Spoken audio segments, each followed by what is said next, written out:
محترم ناظرین و سامعین، السلام علیکم ورحمۃ اللہ وبرکاتہ۔ ہمارے آج کے سبق کا موضوع ہے اپنے آپ کو ترقی دیجیے۔ آپ 20 سال کے ایک نوجوان سے کسی معاملے پر گفتگو کرتے ہیں، اس کا اسلوب کلام اور سوچنے کا ایک خاص انداز آپ کو متاثر کرتا ہے۔ چند سال بعد دوبارہ آپ کی اس سے بات چیت ہوتی ہے، اب اس کی عمر 30 سال ہے۔ آپ نوٹ کرتے ہیں کہ اس کی صلاحیتیں آج بھی وہی ہیں جو 10 سال قبل تھیں۔ اس طویل عرصے کے دوران اس کی لیاقت میں رتی بھر اضافہ اور ترقی اور بڑھوتری نہیں ہوئی، جبکہ بعض دیگر افراد کے ساتھ آپ بیٹھتے اور ان کی گفتگو سنتے ہیں تو محسوس ہوتا ہے کہ وہ اپنی زندگی سے فائدہ اٹھا رہے ہیں۔ ان کے طور طریقوں، طرز تکلم اور غور و فکر کے زاویوں میں نت نئی تبدیلیاں آ رہی ہیں، اور وہ ایک تسلسل سے اپنی مہارتوں کو ترقی دینے میں مصروف ہیں۔ زندگی کا کوئی لمحہ ایسا نہیں گزرتا جس میں انہوں نے اپنے آپ کو کوئی مثبت تبدیلی پیدا کرنے کی کوشش نہ کی ہو یا اس کے خواہش مند نہ رہے ہوں۔ اگر آپ اس سلسلے میں لوگوں کی اقسام جاننا چاہتے ہیں تو آئیے ہم ان کے احوال اور ان کی ترجیحات کا سرسری جائزہ لیتے ہیں۔ سب سے پہلے ہم ٹی وی چینلوں کی طرف آتے ہیں۔ کچھ لوگوں کی نظر ایسے ٹی وی چینلوں پر رہتی ہے جو ان کی عام معلومات بڑھانے اور ذہانت کو ترقی دینے میں معاون ثابت ہوتے ہیں۔ ایسے افراد مختلف چینلز پر پیش کیے جانے والے سنجیدہ نوعیت کے انٹرویوز دیکھنا پسند کرتے ہیں۔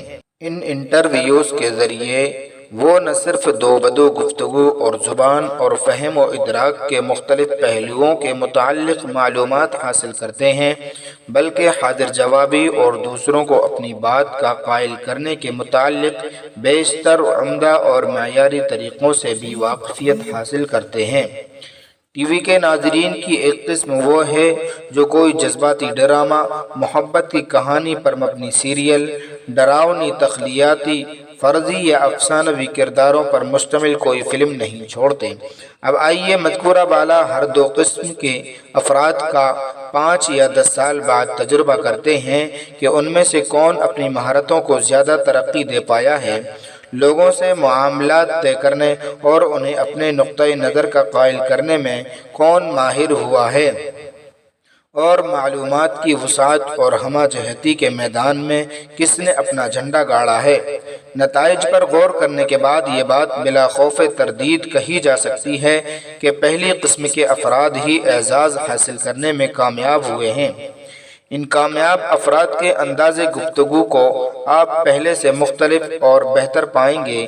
وہ آپ سے اپنے نقطۂ نظر کے حق میں شرعی نصوص اور ریاضی کے دلائل کے علاوہ دیگر سماجی و معاشرتی حقائق بیان کرتے نظر آئیں گے، جبکہ دوسری قسم کے لوگ دوران گفتگو بار بار جا بجا اداکاروں، گلوکاروں کے بیانات کے حوالے دیں گے۔ وہ آپ کو ڈراموں اور فلموں کے اقتباسات سنائیں گے۔ انہی میں سے ایک صاحب نے اپنی گفتگو کے دوران دلیل دیتے ہوئے کہہ ڈالا، اور اللہ تعالیٰ فرماتا ہے، اے میرے بندے کوشش کر، میں بھی تیرے ہمراہ تگ و دو کروں گا۔ ہم نے توجہ دلائی کہ یہ قرآن کی آیت نہیں، تو ان کا رنگ فق ہو گیا اور انہوں نے خاموش رہنے میں ہی عافیت جانی۔ پھر میں نے ان کی بیانات کردہ عبارت پر غور کیا تو وہ ایک معروف ضرب المثل نکلی جو شاید ٹی وی چینل ڈرامہ دیکھتے ہوئے کسی وقت ان کے ذہن سے چپک گئی تھی، جسے انہوں نے گفتگو کی روانی میں اگل دیا۔ کسی نے سچ ہی کہا ہے کہ برتن میں جو تھا وہی ٹپکا۔ اب ذرا ادھر آئیے۔ اخبارات و جرائد اور رسائل کے کتنے قاری ہیں جو ایسی نفع بخش معلومات حاصل کرنے اور مفید خبریں مطالعہ کرنے کا اہتمام کرتے ہیں جو روح انسانی کی ترقی و صلاحیتوں کی نشو و نما اور علوم و معارف میں اضافے کا باعث بنتی ہوں۔ اور ایسے قارئین کا تو کوئی شمار ہی نہیں جن کی نظر کھیل اور شوبز کے صفحات سے آگے نہیں بڑھتی۔ نوبت یہاں تک آ پہنچتی ہے کہ اخبارات و جرائد کھیل اور شوبز کے رنگا رنگ صفحات کی تعداد بڑھانے اور انہیں مزید دلچسپ بنانے میں ایک دوسرے سے آگے نکلنے کی کوشش کرتے ہیں۔ یہی حال ہماری مجلسوں اور ہمارے گھروں میں فارغ اوقات کا ہے۔ چنانچہ اگر آپ چاہتے ہیں کہ کوہ سار کی بلندی پر براجمان ہوں اور دامن کوہ میں نہ بیٹھے رہیں تو مہارتیں جہاں سے اور جیسے بھی ملیں انہیں حاصل کر کے اپنانے کی کوشش کریں۔ عبداللہ ایک پرجوش آدمی ہے، تاہم اس میں بعض صلاحیتوں کی کمی ہے۔ ایک دن وہ ظہر کی نماز کے لیے گھر سے مسجد کی طرف روانہ ہوا۔ راستے میں ایک آدمی کھجور کے درخت پر چڑھا ہوا تھا، وہ کھجور کی کاٹ جھانٹ کر رہا تھا۔ عبداللہ نے یہ منظر دیکھا تو اسے حیرانی ہوئی کہ اس آدمی کو نماز کا ذرا بھی خیال نہیں، گویا نہ اس نے اذان سنی ہے اور نہ اسے اقامت کا انتظار ہے۔ اس نے مارے غصے کے بلند آواز سے پکارا، نیچے اتر کر نماز پڑھو۔ آدمی نے سرد مہری سے جواب دیا، ٹھیک ہے ٹھیک ہے۔ عبداللہ نے پورے جوش سے دوبارہ آواز دی، نیچے اتر گدھے، جلدی کر نماز پڑھ۔ آدمی درخت پر ہی چلایا، کیا کہا؟ میں گدھا؟ پھر اس نے درخت کی ایک موٹی شاخ توڑی اور اترنے لگا تاکہ ٹہنی مار کر عبداللہ کا سر کھول دے۔ عبداللہ نے اس اندیشے کے پیش نظر کہ وہ اسے پہچان لے گا اپنا چہرہ سر پر اوڑھے رومال سے چھپایا اور دم دبا کر مسجد کی طرف کھڑا ہو گیا۔ وہ آدمی سخت غصے کی حالت میں کھجور سے اترا اور گھر چلا گیا۔ وہاں اس نے نماز ادا کی اور قدر آرام کیا، پھر اپنا کام مکمل کرنے کے لیے گھر سے نکلا اور دوبارہ درخت پر چڑھ کر اس کی کاٹ جھانٹ میں مصروف ہو گیا۔ عصر کی نماز کا وقت ہوا تو عبداللہ معمول کے مطابق مسجد کی طرف روانہ ہوا۔ کیا دیکھتا ہے کہ راستے میں پھر وہی آدمی کھجور کے درخت پر چڑھا اپنے کام میں مشغول ہے۔ اس بار عبداللہ نے اپنا انداز بدلا اور پکارا، السلام علیکم، کیسے مزاج ہیں؟ آدمی نے جواب دیا، اللہ کا شکر ہے، خیریت سے ہوں۔ عبداللہ نے پوچھا، اللہ آپ کو خوش رکھے، اس سال پھل کیسا ہوا؟ اس نے کہا، اللہ کا شکر ہے۔ عبداللہ بولا، اللہ آپ کو مزید توفیق دے، آپ کے رزق میں اضافہ کرے اور اپنے گھر والوں کے لیے آپ جو محنت و مشقت کر رہے ہیں اس کے اجر سے آپ کو محروم نہ رکھے۔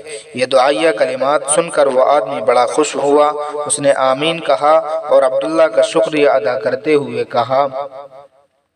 اس پر عبداللہ نے کہا، شاید آپ بہت مصروف ہیں، اس لیے آپ کو عصر کی اذان سنائی نہیں دی۔ عصر کی اذان ہو چکی ہے اور جماعت کھڑی ہونے کو ہے۔ اگر آپ نیچے اتریں اور تھوڑا آرام کرنے کے بعد باجماعت نماز ادا کریں، پھر نماز کے بعد بقیہ کام پورا کر لیں تو بہت اچھا ہو۔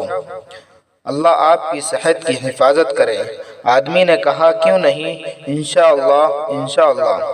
وہ تحمل سے اترنے لگا، پھر عبداللہ کی طرف بڑھا، نہایت گرم جوشی کے ساتھ اس سے ہاتھ ملایا اور بولا، خوش اخلاقی سے پیش آنے پر میں آپ کا بہت شکریہ ادا کرتا ہوں۔